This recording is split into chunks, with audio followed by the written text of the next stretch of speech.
Assalamualaikum warahmatullahi wabarakatuh. Perkenalkan, saya Bisa Adi Pratama.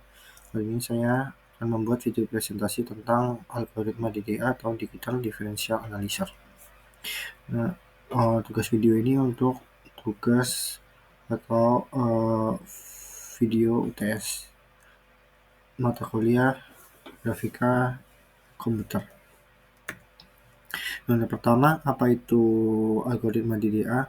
Algoritma DDA atau Digital Differential Analysis adalah sebuah algoritma yang digunakan dalam grafis komputer untuk menggambarkan garis lurus antara dua titik. Nah, algoritma ini dikenal karena sederhananya dan efisiensinya dalam melakukan perhitungan digital. Nah, apa saja sih prinsip dasar-dasar algoritma DDA itu? Nah, algoritma DDA bekerja dengan cara menghitung perbedaan digital diferensial antara dua titik, yaitu titik awal dan titik akhir, dan menginkrementasikan koordinat X dan Y secara bertahap dari titik awal hingga titik akhir. Tujuan utamanya adalah untuk menentukan titik mana yang perlu digambar untuk membuat garis lurus. Selanjutnya, ada langkah-langkah membuat algoritma Digital Differential Analyzer. Yang pertama, tentukan titik awal dan akhir. Tentukan salah satu titik sebagai titik awal, contohnya x0, y0, dan titik akhir x1 dan y1. Kedua, ada hitung perbedaan dalam koordinat. Hitung perbedaan antara koordinat x dan y dari titik awal dan titik akhir, yaitu delta x sama dengan x1 min x0 delta x sama dengan x1 min x0. Ini ada delta y dan seterusnya. Selanjutnya, tentukan jumlah langkah. Tentukan jumlah langkah yang dibutuhkan untuk menggambar garis berdasarkan perbedaan terbesar antara delta x, dan delta y.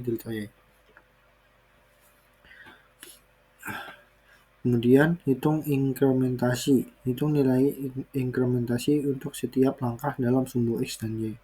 Itu x increment atau delta x, dan step increment dan y increment delta y. Kelima, inisialisasi titik awal. Hitung perbedaan antara koordinat x dan y dari titik awal dan titik akhir. Yang terakhir, gambar garis. Tentukan jumlah langkah yang dibutuhkan untuk menggambarkan garis berdasarkan perbedaan terbesar antara delta x, dan delta y, dan delta y. Nah, di sini ada contoh algoritma Digital Differential Analyzer. Untuk menggambarkan algoritma DDA dalam membentukkan suatu garis yang menghubungkan titik 10, 10 dan 17, 16, pertama-tama tentukan dx dan dy, kemudian dicari step untuk mendapatkan x increment dan y increment.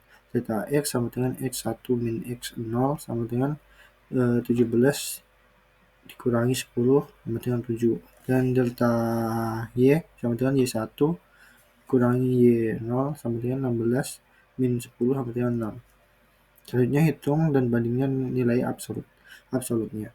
Itu delta x dengan 7, delta y sama dengan 6. Karena delta x lebih besar dari delta y, maka step delta x sama dengan 7 maka diperoleh x increment 7/7 sama dengan 1, y increment 6 bagi 7 sama dengan 0,86. Dan di sini ada contoh tabelnya seperti ini. Dan di sini akan dari hasil yang di samping ini akan membentuk seperti tabel di bawah ini, di samping ini. Nah, selanjutnya di sini ada kelebihan algoritma Digital Differential Analyzer. Pertama, kelebihannya sederhana dan mudah diimplementasikan. Algoritma DDA sangat mudah dipahami dan diimplementasikan bahkan oleh pemula dalam pemrograman grafis. Kedua, struktur langkah demi langkah yang jelas memudahkan dalam penerapan dan debugging.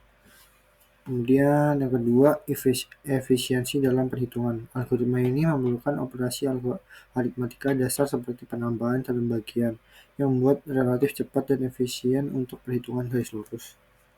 Yang ketiga, ada konsistensi Algoritma DDA memastikan bahwa setiap langkah dihitung dengan konsistensi, menghasilkan garis yang terlihat lurus dan teratur. Setelah kita membahas kelebihan, sekarang kita akan membahas kekurangan algoritma DDA ini. Yang pertama, masalah pembulatan. DDA menggunakan pembulatan untuk menentukan koordinat piksel yang dapat menyebabkan garis terlihat tidak halus dan bergetar atau aliasing, terutama untuk garis dengan kemiringan curam. Kedua, tidak optimal untuk semua kasus. Algoritma DDA tidak selalu optimal untuk perangkat keras tertentu yang mungkin memiliki preferensi terhadap algoritma lain yang lebih efisien dalam operasi bitwise. Kemudian yang ketiga, konsumsi waktu yang relatif. Meski cukup efisien untuk garis dengan panjang yang sangat besar atau koordinat yang sangat tinggi, jumlah langkah yang diperlukan bisa menjadi cukup besar, menyebabkan waktu komputasi yang lebih lama.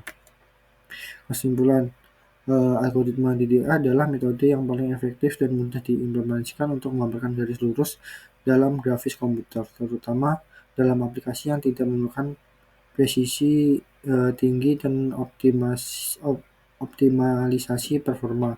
Namun untuk aplikasi yang lebih kompleks atau membutuhkan akurasi yang efisien lebih tinggi, algoritma seperti ini seperti Beserham mungkin lebih sesuai. Sekian video presentasi dari saya. Assalamualaikum warahmatullahi wabarakatuh.